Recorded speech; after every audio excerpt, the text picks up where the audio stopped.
Hi, I'm Shana Stitt, and I am the recruitment sales manager for Alpha Media in Topeka. I handle the recruitment and Radio Works job link. And I am really excited to be here this morning to make for you the Carmel Churro Chex Mix.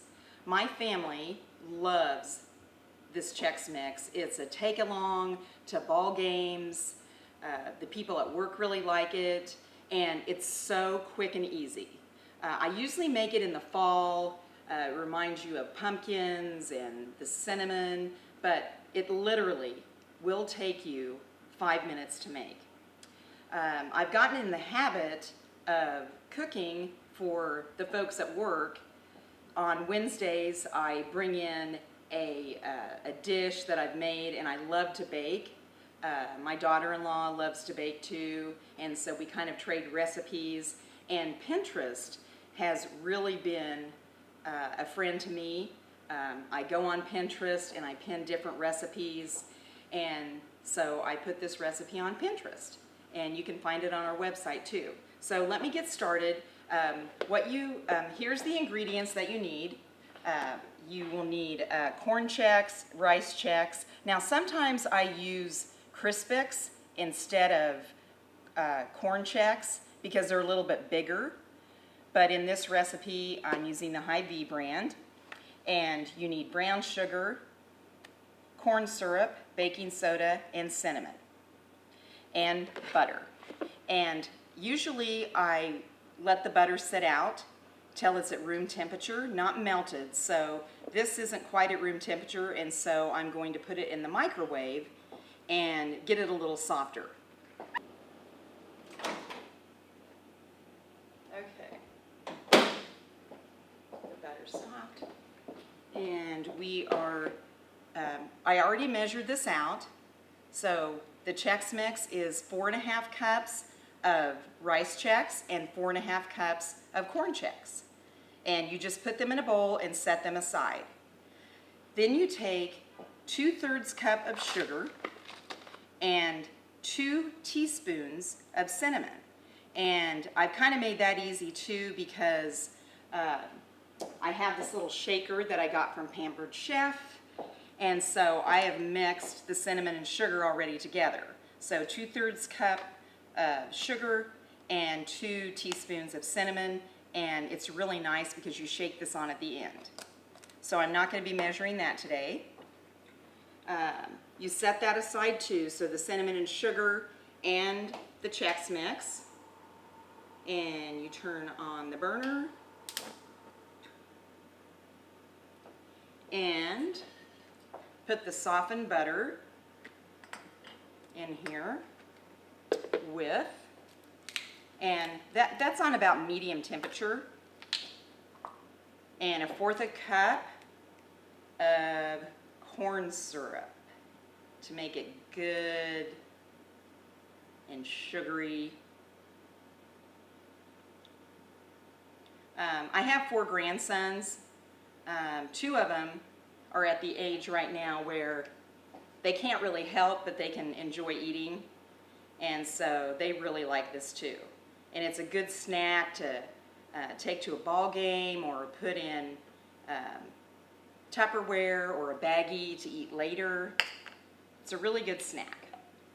So 1/4 cup of corn syrup and the stick of slightly melted butter and 1 cup of brown sugar.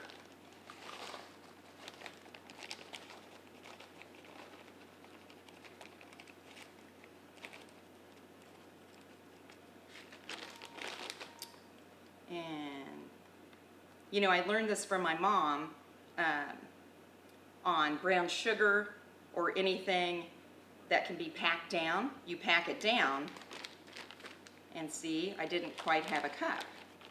So you want to make sure, and you could use, I'm sure, you could use dark sugar too if you needed to. And I don't know, sometimes in my recipes people will ask me what's in them, and I'll say, well, I know it's like a cup or so of this. I'm not real good. My recipes, I make a lot. I just know them by heart. So I'm not real good about measuring stuff, but on this one, I am, just so I can show you. I'll put a little bit of this or that extra. I kind of do that with the cinnamon and sugar too.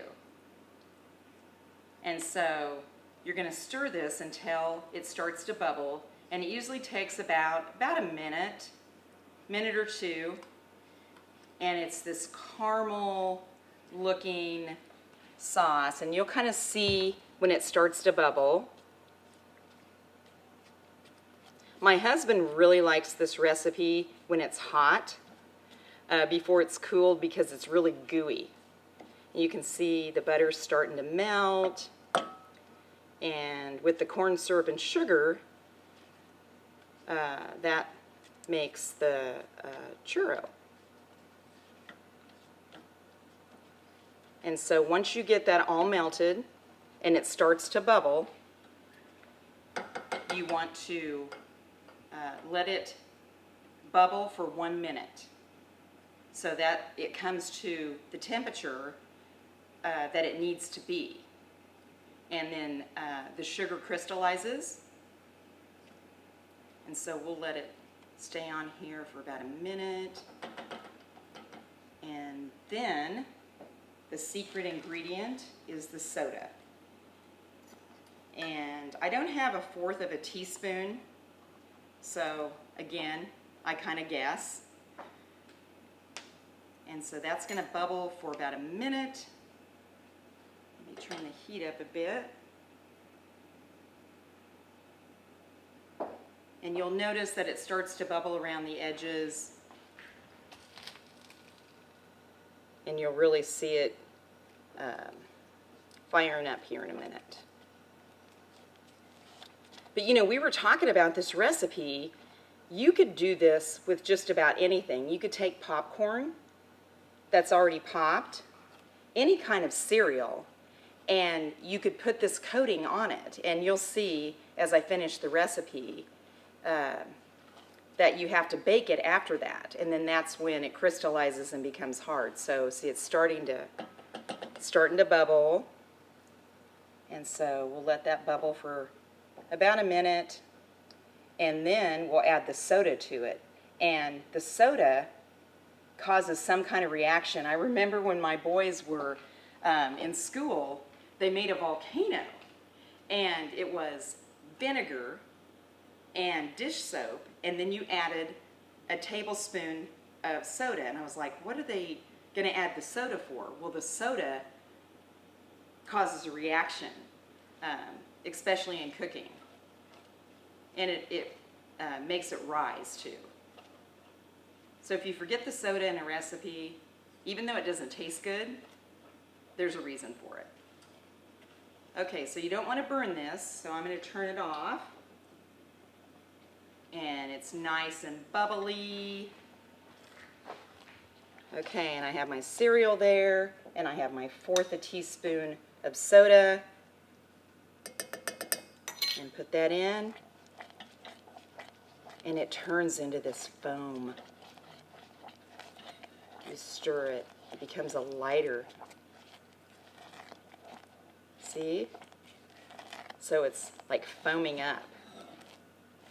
Right? So you mix that all good in there. And it's a lighter color. See what the soda does to it? It's crazy.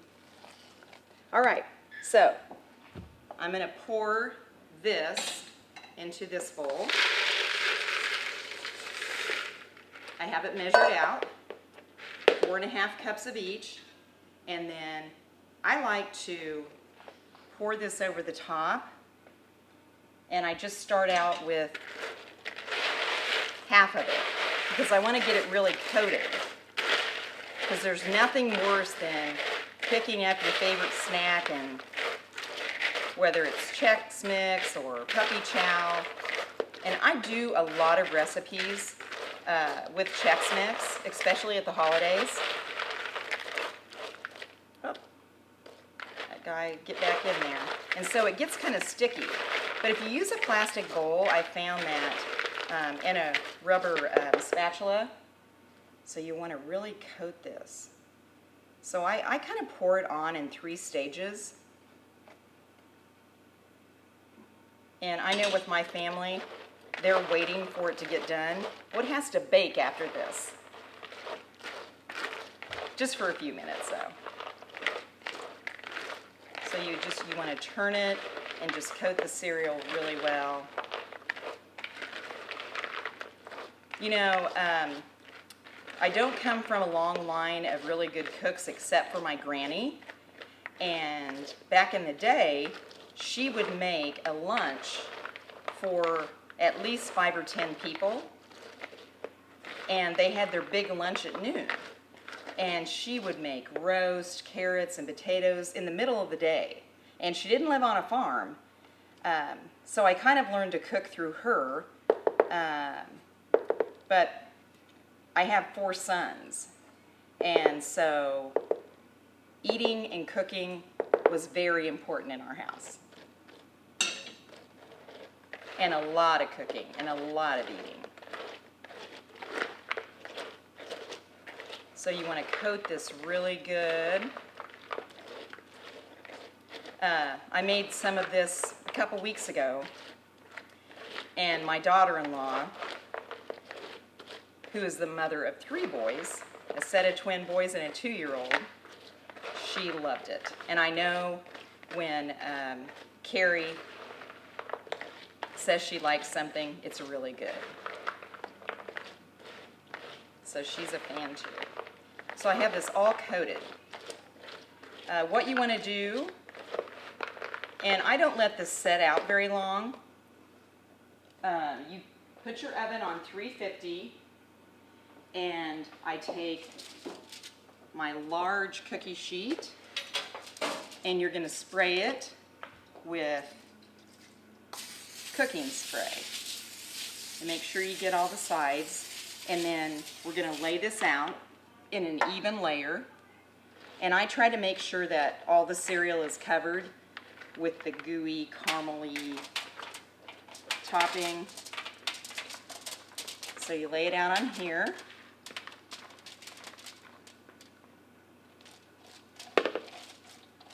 And then use your spatula. And you want to get it in a pretty even layer so that it browns. So it's going to turn darker as it cooks. And then halfway, after 5 minutes of cooking at 350, and you could put nuts in this. You could add different kinds of cereal. I want to try it with popcorn. We were just talking about that last night. It'd be really good on popcorn. I've never tried it on popcorn, so. And your bowl is virtually clean.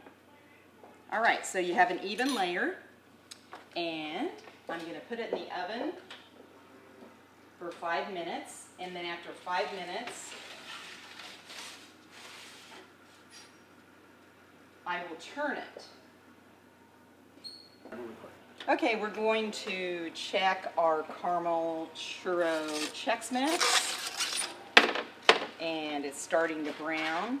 And so what you're going to do is just turn it. It's kind of hard to do this.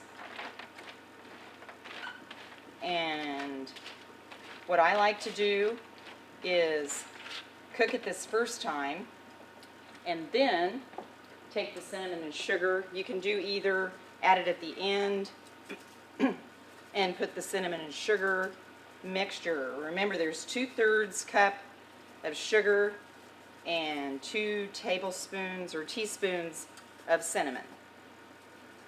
And so that makes it a little darker. And you just sprinkle this all on. I have this sheet here, so it makes it a little bit darker. And it's gotten warm, and you can see how gooey it is and tasty.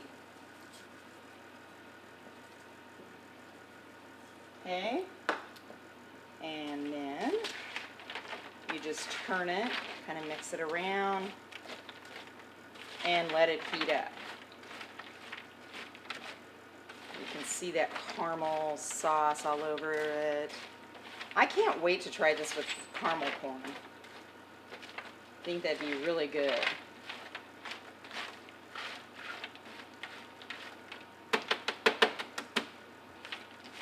It's all gooey. And just make sure that you spread it all out evenly so that all of it can get brown. And then you put it back in the oven for 3 to 5 minutes, sometimes longer. Just use your own judgment, and we'll look at the finished product. Yeah, we're recording. Okay, so after I've turned it and baked it for another 3 to 5 minutes, here is the finished product. You can see it is nice and brown, and sometimes I stir it up a bit and you let it cool. Now, if you're like my husband, you come over and take a little bite of it and burn your mouth. So be really careful because it is hot caramel-y on the outside of it. But you can see how, and of course, yeah, you can't wait till it cools off. It's really gooey, and that is the Carmel Churro Chex Mix by Shana Stitt.